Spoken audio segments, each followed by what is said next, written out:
boys and girls, we got us another quick review. Tainted Grail, Fall of Avalon. I was pretty much completely writing this one off, and I honestly don't blame you if you do, but I really do feel like this is actually a special game and something to look at. So let's get into it. This is the Game Thoughts, thoughts, humble opinions, trolls, strategy. Pretty much, if you want to be completely reductive about it, it is a glorified Skyrim mod, probably. That being said, it really does have its own flavor. All of the ideas and stuff that they do take from the games are the right ones. The tone and the dark fantasy style, and it being the Arthurian legend, mixed with some more fantasy elements, and just going all the way with the dark tone, like I said. It really does have all of that in the bag, and it feels really good in that aspect. And tones of games really can make me forgive a lot of things. That being said, before I get into the negatives, if this was a double A or a triple A team, I wouldn't even say anything about this game. It would be completely unacceptable.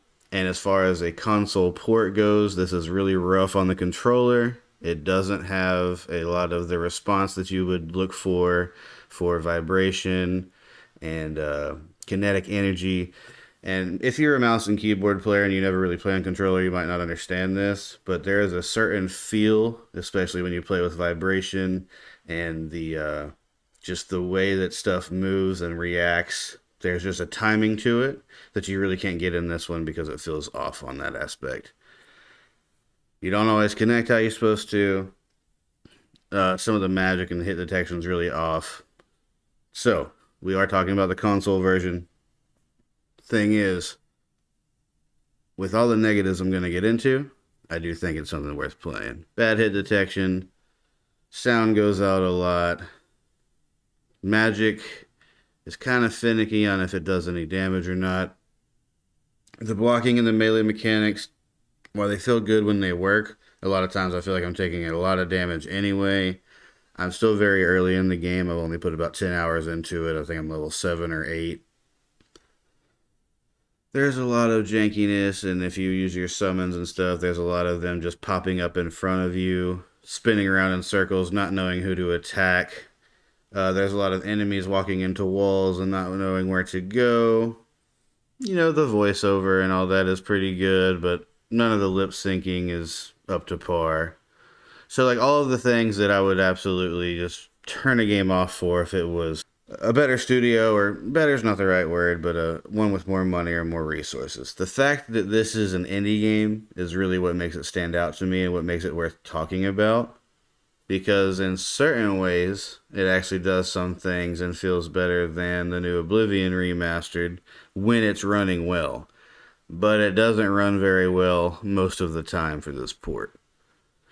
I wouldn't necessarily say that I fully recommend the game, but at the same time, if you're someone who appreciates the history of gaming and you know where especially console games and controller games have come from, and you're a fan of the Elder Scrolls, you're a fan of the Skyrims and stuff like that, and you can look past technical issues and appreciate the things that are in the background and the things that are there and what it's supposed to be, this is for you.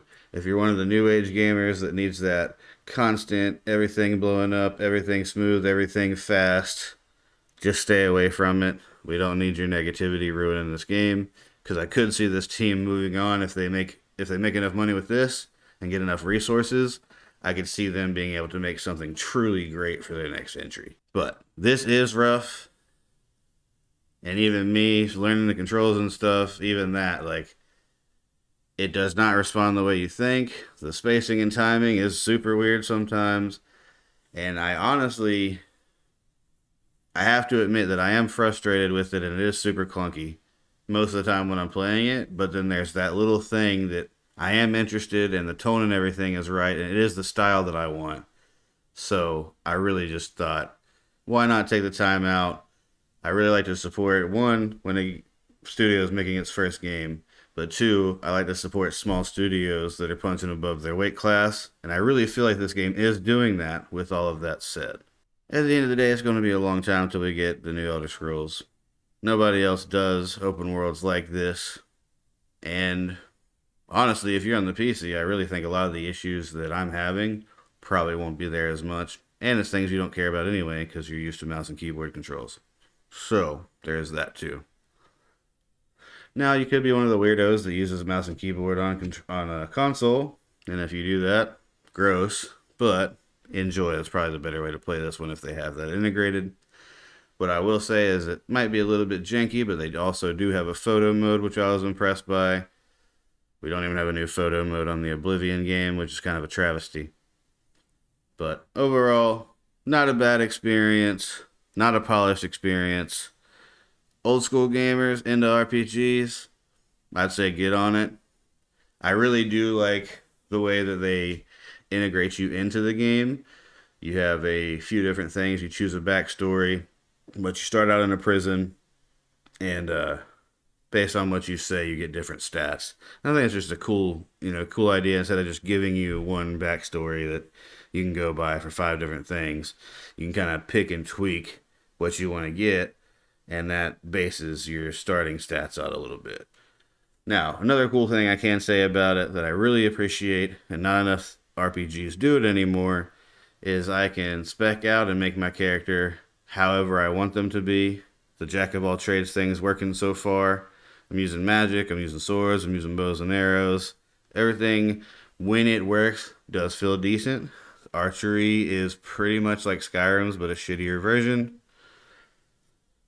But overall, guys, I want to know what y'all think about it. Are you going to try this game?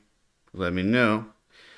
As far as what we got coming up, we got Night Rain is about to take over the channel. Marvel Rivals Shorts will continue. Dragon Ball Shorts will continue. We got more co-op content coming. We got a whole lot of streams. Just be sure to check the channel out. And if it's your first time and you got through the video, I appreciate you. This has been the GameTHOTS. We will see you next time. All right.